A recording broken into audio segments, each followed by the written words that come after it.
হেলিকপ্টারটা নেব। আর কি নেবে বলো তুমি? বাবা আমাকে এই বন্দুকটাও লাগবে। আর কি নেবে বলো? বাবা আমাকে ওই ট্রেনটা নিয়ে দাও না। তোমাকে আরো কি লাগবে? না বাবা আমি আর কিছু নেব না। ড্যাডি ড্যাডি আমাকে এই পুতুলটা নিয়ে দাও না। আমার কাছে আর কোনো টাকা নেই, আমি আমার ছেলেকে নিয়ে দেবো। আমার তোমাকে নিয়ে দিয়ে কোনো লাভ আছে বলো তুমি? ঠিক আছে ড্যাডি, তোমার কাছে টাকা না থাকলে আমি নেব না। তো ভাইয়া এইসব খেলনাগুলোর দাম কত হলো বলো তুমি? তোমার এই খেলনাগুলোর দাম 500 টাকা হয়েছে। আরে আমার মেয়েটা আবার কোথায় মরতে গেল? রুমি, রুমি তুই কোথায়? কোথায় যে গেল মেয়েটা?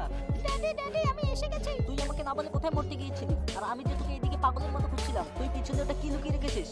ড্যাডি আমি তোমার জন্য ঘড়ি নিয়ে এসেছি। এই ঘড়িটা তো দামি, তুই এতগুলো টাকা কোথায় পেয়েছিস? ড্যাডি তুমি যে আমাকে প্রতিদিন টাকা দিয়েছিলে ওই টাকা জমা করে তোমার জন্য আমি এই ঘড়িটি নিয়ে এসেছি। ড্যাডি আসার সময় মা আমাকে বলেছিল যে আজকে তোমার জন্মদিন। তুমি আমার কাছ থেকে শুধু একটা পুতুল নিতে চেয়েছিলে, আমি তোমাকে ওই পুতুলটাই নিয়ে দেইনি।